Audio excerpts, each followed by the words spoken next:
Que la lumière soit. Bienvenue dans cette communication que vous attendez sans doute. Eh bien, vous avez raison, c'est la suite de la communication sur la sexualité. Ces choses que vous n'entendez ni ne voyez lors d'une relation sexuelle d'amour. La présente communication, en tant que suite, va porter le titre Le langage de l'énergie sexuelle. Secret pour faire durer ou pour faire perdurer l'acte sexuel d'amour. Ici, Abish Adjiboye pour vous présenter cette communication. Cette communication, comme d'habitude, sera sans connotation religieuse parce que c'est les religions et les appartenances qui essaient de cadrer la sexualité et souvent même sans connaissance authentique. Voilà, nous parlons du langage de l'énergie sexuelle. Quand nous parlons de langage, le langage de façon naturelle renvoie aux signes parce que c'est les signes qui constituent le langage de la nature. Partout où nous allons dans la nature, nous ne rencontrons que des signes, que ce soit les arbres, que ce soit les fabrications de mains des humains, les voitures, les châteaux, les maisons, les routes, tout cela constitue également des signes. Les animaux, les végétaux, tout cela constitue des signes. Et l'ensemble ou l'assemblage de signes forme des symboles. Donc, quand nous parlons d'un langage, il s'agit alors de signes, de symboles. Il s'agit également de comment nous émotionnons ces signes. Quand je dis de comment nous émotionnons ces signes, quelqu'un qui voit un lion dégage une certaine émotion. Et cette émotion n'est pas forcément partagée par une autre personne qui est habituée à l'élevage de lions. Vous voyez, donc cela remonte à l'émotion, mais également des pensées. L'effet des signes sur nous diffère selon nos dispositions et notre éducation. Nous parlons donc des signes quand nous parlons de langage. Ces signes qui agissent sur nous. Et je vous renvoie à la précédente communication. Vous allez comprendre comment nous sommes rentrés déjà dans ce langage, comment nous avons déjà introduit ce langage de l'énergie sexuelle. Donc, vous comprenez ce dont il s'agit quand on parle de langage. Maintenant, quand on parle de l'énergie, en fait, toute la vie est énergie. Et il ne peut même avoir existence sans énergie. L'énergie est la première forme, si vous voulez, d'existence ou est la première forme de la vie. Cela amène à comprendre que ceux qui pensent que l'énergie n'est rien de palpable doivent repenser et reconsidérer leur conception de l'énergie. L'énergie est la forme première de la vie.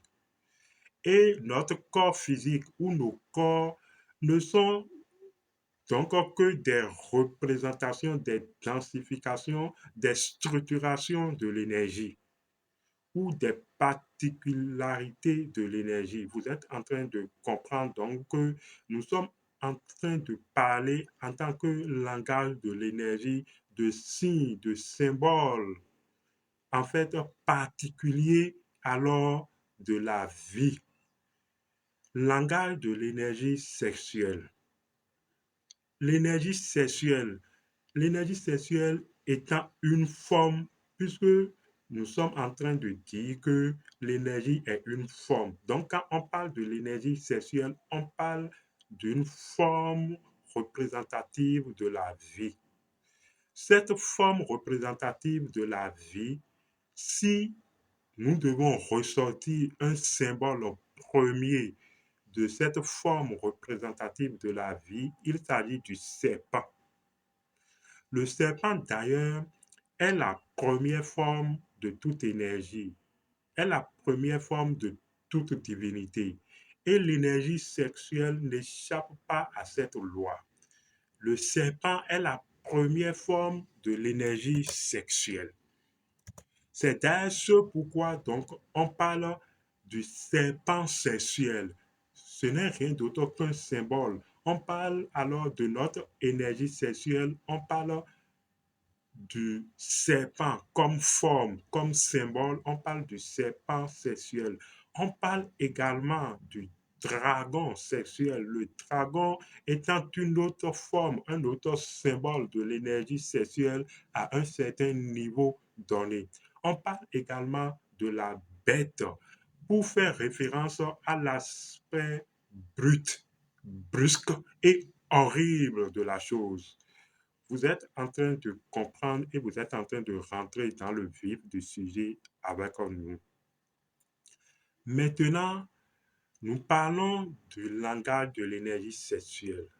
Comme nous l'avons entamé, nous allons revenir sur un test d'appui pour ressortir, en fait, pour que votre âme puisse saisir au-delà de nos mots ces symboles, ces signes qui vont pouvoir retourner votre âme à elle-même, afin qu'elle s'éveille.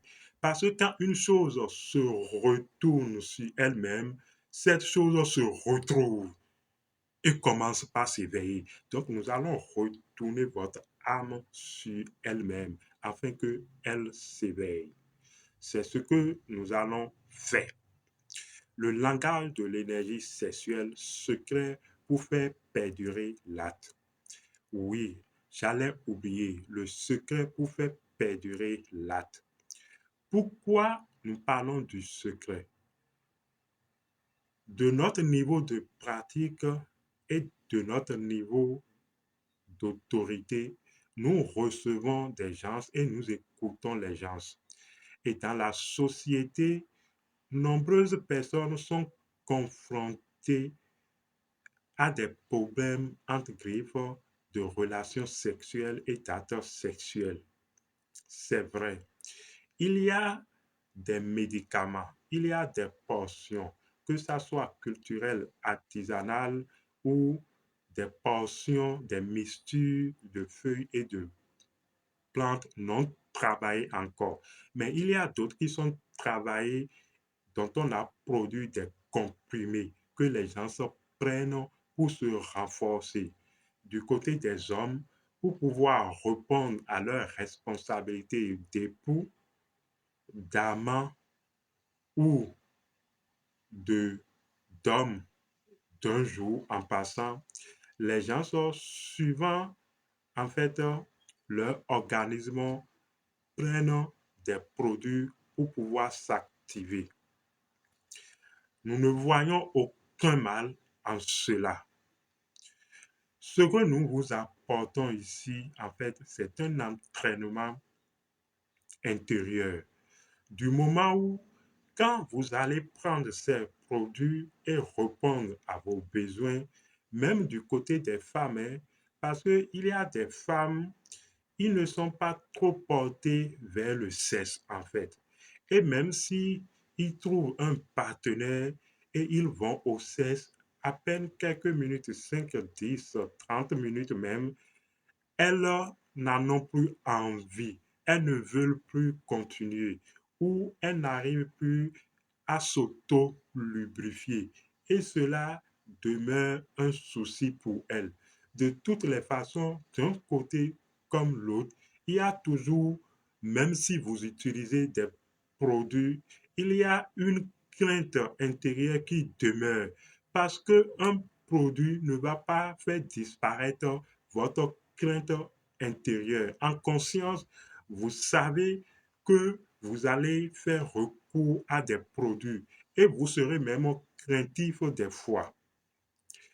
Et si alors, malgré que vous faites recours à des produits, Vous vous entraînez pour alors transformer cette crainte intérieure en confiance, en quelque chose de solide. Ou si vous vous enracinez dans une certitude de connaissance. Seulement la connaissance de qui on est et le mécanisme fonctionnel de qui on est comble notre vide intérieur. Sinon, il y aura toujours, vous serez toujours à l'intérieur vidé, comme si vous ne savez pas sur quoi vous appuyer. Évidemment, vous ne pourrez éternellement pas vous appuyer sur les médicaments. C'est alors pour vous amener une compréhension, une colline, une connaissance, une certitude intérieure qui va remplir votre vide intérieur afin que vous grandissez, que nous faisons cette communication. Si on est d'accord sur tout ce point, nous pouvons commencer sans plus tarder, sinon nous allons manquer également du temps. Voici ce qui se produit. Nous avons déjà parlé du dragon et nous avons dit que ça ne gêne en rien. C'est là que j'étais quand j'ai fait le détour. Ça ne gêne en rien que vous preniez les béquilles, hommes et femmes, mais vous devez revenir à la connaissance de soi. Donc, voici. Ce texte dit ceci. Voici le texte. Ce texte dit, je suis l'ami des ours et l'hôte des aigles. Je suis gagnant de tonneaux et porteur de chance. Je suis monteur de tonneaux, poursuivit-il. Il commençait à se plaire à ces énigmes. Voilà qui est mieux, dit le dragon. En fait, pour parler au dragon, il parlait par énigme. Et le dragon dit, voilà qui est mieux. Mais ne te laisse pas emporter par ton imagination. Et il y a un commentaire qui dit ceci. C'est ainsi, naturellement, par énigme, qu'il convient de parler au dragon lorsqu'on ne veut pas révéler son vrai nom. Nous avons déjà défini ou expliqué ce que c'est que le dragon ou notre énergie sexuelle, en fait.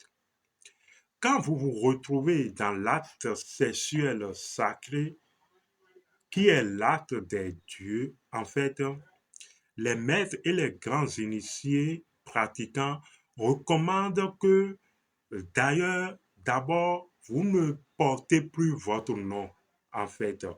Vous devez, si vous devez appeler des noms, désigner des noms divins, des noms qui rapportent à des symboles d'éthique, des noms qui rappellent des archétypes universels. En fait, ces noms sans connotation ou sans personnalisation, en fait.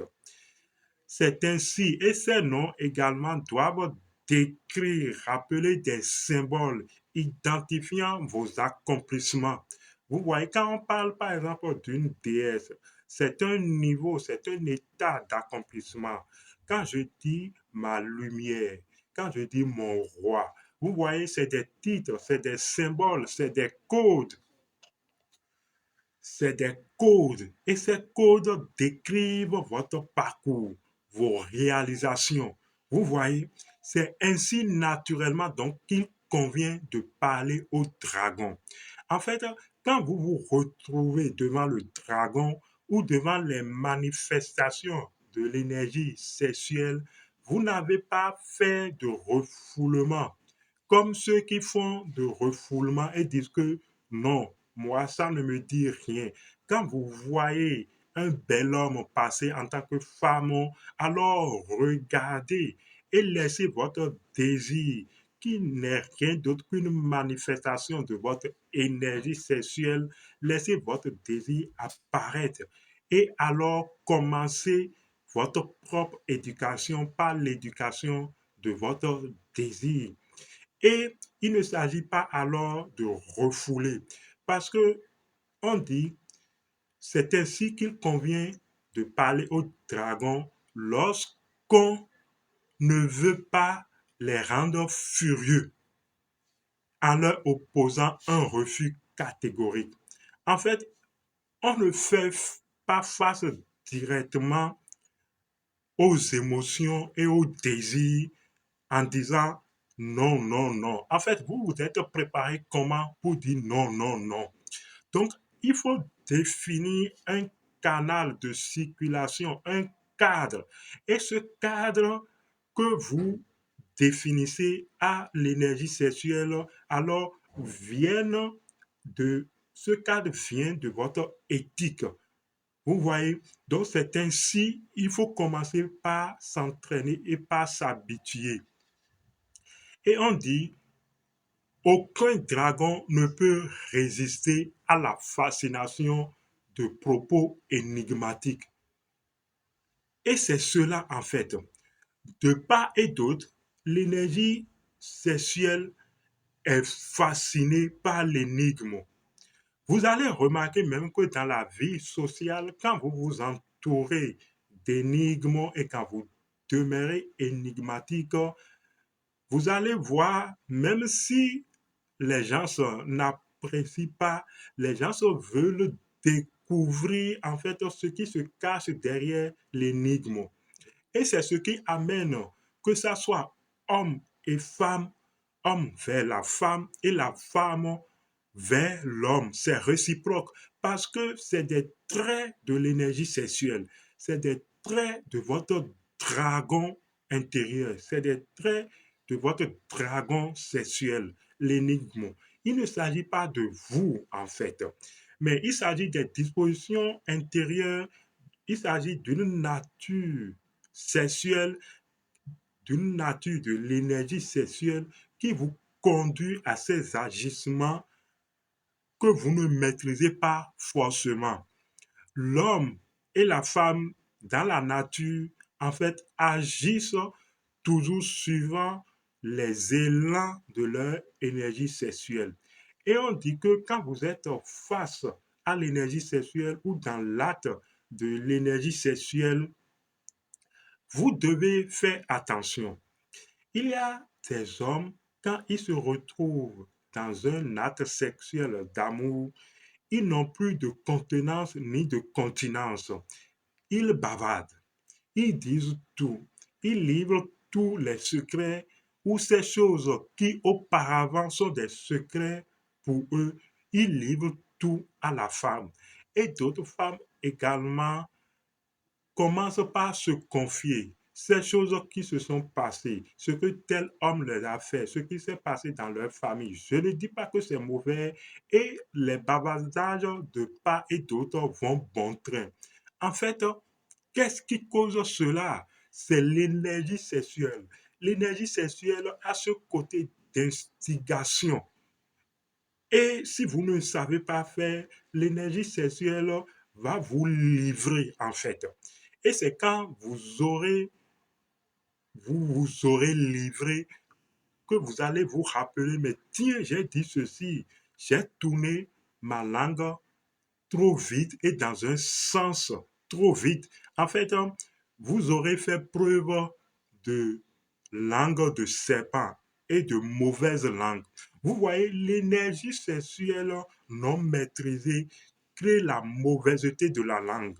Et la langue va dire la chose, vous allez dire la chose, mais quand vous serez alors un peu hors de l'emprise de l'énergie sexuelle et du dragon et de la fascination que crée le dragon, vous allez vous dire, mais petit donc, je l'ai dit. Vous voyez que constamment vous vivez ces choses et constamment vous êtes dans la tentation de cette énergie sexuelle, de cette force sexuelle. C'est un peu comme le serpent, l'insaisissabilité du serpent. Vous vous retrouvez, n'est-ce pas? En fait, c'est pourquoi nous disons que tout dans la nature est sexualité. Il n'y a nulle part où vous irez sans vivre la sexualité. Dans une réunion, dans un entretien, au travail, avec vos amis, les échanges, vous êtes au cours. Il s'agit de la sexualité. Il s'agit des élans de deux courants complémentaires qui cherchent à s'unir et qui cherchent à se dégager. Continuons pour ne pas manquer de temps. Et on dit, aucun dragon ne peut résister à la fascination de propos énigmatiques, j'ai déjà fait cette partie, et ne peut se retenir de perdre son temps. Je reviens à cette partie et ne peut se revenir de perdre son temps à essayer de les comprendre. Donc, en fait, pour faire perdre le temps au dragon, à l'énergie sexuelle, afin que votre énergie sexuelle ne s'enflamme pas très tôt contre vous et ne vous emporte, qu'est-ce qu'il faut faire? Il faut user de propos énigmatiques. Il faut user des symboles. Il faut user et décrire les choses que vous dites suivant l'évolution ou la circonvolution du serpent, des symboles, des signes. C'est ainsi que, exemple, quand vous vous retrouvez dans une relation sexuelle d'amour, que ça soit homme ou femme, si vous voulez que votre partenaire dure dans l'acte sexuel, quand il y a coït ou il y a pénétration, femme et homme, veillez. En fait, souvent, les gens ne parlent pas et se concentre de faire l'acte, il se concentre sur l'acte coïtal seulement. Vous devez parler. Vous devez utiliser des expressions comme ma déesse. Est-ce que tu es là? Est-ce que tu me sens? Je viens de rentrer dans ta demeure. Vous voyez, je viens de visiter le ciel et je perçois des étoiles. Quand vous allez commencer par faire cela, ça va attirer pas forcément, non pas seulement l'attention de votre partenaire, homme ou femme, mais en fait, le dragon, en fait, porte attention sur ces propos qui rappellent des symboles énigmatiques, des signes de l'univers. Et cela vous permet, en fait, de concentrer et de ressentir l'effet énergétique sans que ça n'explose. Parce que quand ça va exploser en même temps, vous allez finir par éjaculer et votre partenaire ne va pas être alors content. Vous voyez? Donc, vous devez parler. Pour faire perdre du temps au dragon, en fait, vous devez parler. Et souvent, les gens disent que, mais quand vous ne faites pas l'acte coïtal, là où le partenaire, quand il ne pénètre pas en même temps, il n'est pas content. Mais est-ce que vous usez de propos énigmatiques? Quand vous commencez par user de propos énigmatiques, pas de flatterie, mais de fascination, vous commencez par toucher à des choses énigmatiques, ça capte d'abord l'attention de votre partenaire parce que ça fige d'abord et mobilise d'abord l'énergie sexuelle. Et il ou elle va chercher à comprendre c'est quoi ce mystère, qu'est-ce qu'elle dit, qu'est-ce qu'il dit. Et ça va lui permettre alors de se détendre. Et quand il aura pénétration, vous allez pouvoir reconduire le dragon. C'est ce qu'il faut faire parce que si vous ne parlez pas lors de vos relations sexuelles, souvent on vous dit de parler, d'échanger des propos. Mais quels propos allez-vous échanger lors d'une relation sexuelle d'amour? Voici que nous l'expliquons et nous vous faisons toucher du doigt ce qu'il faut faire et comment il faut faire.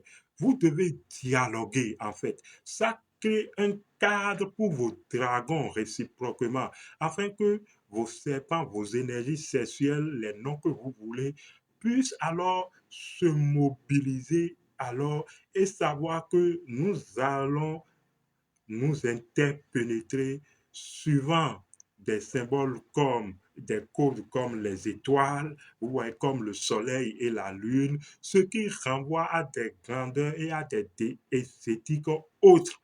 Vous voyez, c'est toute une éducation, ma foi, je vous assure. C'est toute une éducation. Et si vous faites ça, d'abord, vous allez sentir votre énergie sexuelle. C'est comme ça que vous allez commencer par sentir ce feu, cette chaleur qui vous pressait vers.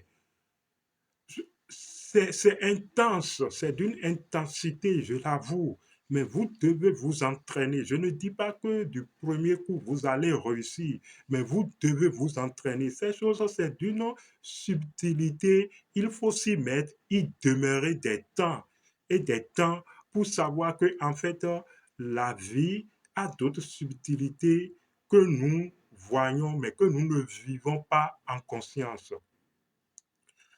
Je pense que je vais m'en arrêter là pour cette communication.